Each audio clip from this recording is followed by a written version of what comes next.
ప్రియమైన వాళ్ళారా, ప్రభు యేసుక్రీస్తు నామములో ఈ యొక్క ఉదయకాల సమయాన మీ అందరికీ నాకు హృదయపూర్వక వందనాలు తెలుపుకుంటున్నాను.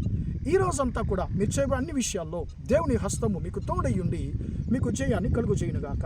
మొదటి పేతురు పత్రిక 5వ అధ్యాయము 6వ వచనంలో సెలవిస్తుంది, ఆయన మిమ్ముని గూర్చి చింతించుచున్నాడు గనుక మీ చింత యావత్తు ఆయన మీద వేయుడి అనేటువంటి మాటను మనం చదువుతున్నాం. ప్రియమైన దేవుని బిడ్డలారా, ఇక్కడ పేతురు ప్రభుని యేసుక్రీస్తు గురించి ఆయన మాట్లాడుతున్నాడు. ఆయన ఎలాంటి దేవుడు అంటే మనుషుల గురించి చింతించేటువంటి దేవుడు, మనుషుల గురించి ఆయన బాధపడేటువంటి దేవుడు. ప్రియమైన దేవుని బిడ్డలారా, మామూలుగా మీరు చూసారంటే ఎవరు బాధపడతారు అంటే ఒక తల్లి తన బిడ్డను గురించి ఎక్కువగా బాధపడుతుంది. అయ్యో, నా బిడ్డ దూరంగా ఉన్నాడు, దూరంగా వెళ్ళిపోయాడు, నా బిడ్డ దూరంగా వెళ్ళిపోయింది, నా బిడ్డ భోంచేస్తుందో లేదో తెలియదు, నా బిడ్డకు ఆరోగ్యం ఎలాగుందో తెలియదు అని చెప్పి తల్లి నుండి బిడ్డ దూరంగా ఉన్నటువంటి ప్రతి క్షణము కూడా ఆ కన్న తల్లి బిడ్డను గురించి, తన్ను గురించి కూడా చింతించదు, తన బిడ్డను గురించి చింతిస్తూనే ఉంటుంది. ప్రియమైన బిడ్డలారా, యేసుక్రీస్తు కూడా అలాంటి తల్లి హృదయం గల దేవుడు. ప్రియమైన దేవుడు, ఆయన ఎలాంటి వాడంటే ఆయన నిన్ను గురించి నన్ను గురించి ఆయన బాధపడేటువంటి దేవుడు, చింతించేటువంటి దేవుడు. మనకి ఏం కావాలో మనకి అవసరతలంతా కూడా ఎరిగిన దేవుడు ఆయన.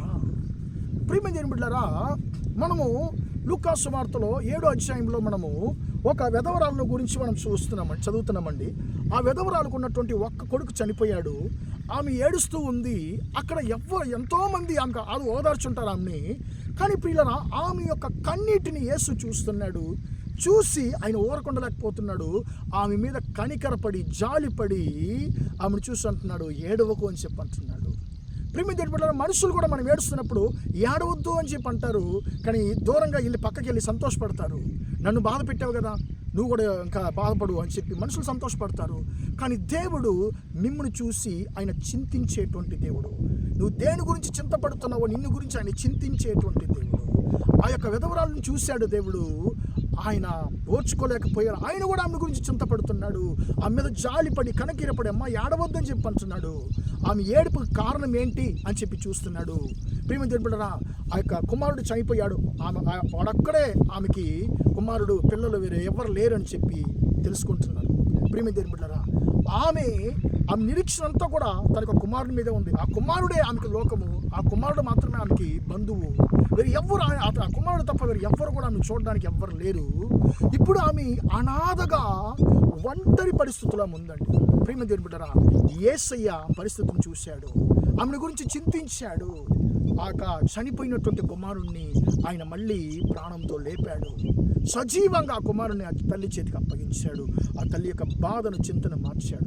ఆ తల్లి యొక్క చింతను, బాధను మార్చినటువంటి దేవుడు ఈరోజు నువ్వు దేని గురించి చింతిస్తున్నావో, నీ చింతలు అన్నిటిని ఎరిగినటువంటి దేవుడు. ప్రియమైన దేవుని బిడ్డలారా, నీ చింతను ఆయన మార్చడానికి ఆయన సిద్ధంగా ఉన్నాడు. కాబట్టి మన చింతలో ఏమున్నాయో, నువ్వు దేని గురించి బాధపడుతున్నావో ఆయన దగ్గర చెప్పుకో. మనుషుల దగ్గర చెప్తే నీకు ఏ లాభం లేదు. మనుషులు నీ బాధలు మార్చలేరు.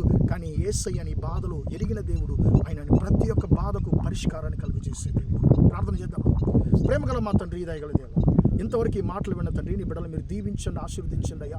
ఆయన మిమ్మల్ని గురించి చింతించుచున్నాడు గనుక మీ చింత యావత్తు ఆయన మీద వేయుడైన మాట ప్రకారం అయ్యా, నీ బిడ్డలు దేని గురించి బాధపడుతున్నారు, దేని గురించి దుఃఖపడుతున్నారో తండ్రి ఎరిగిన దేవుడు అయ్యా.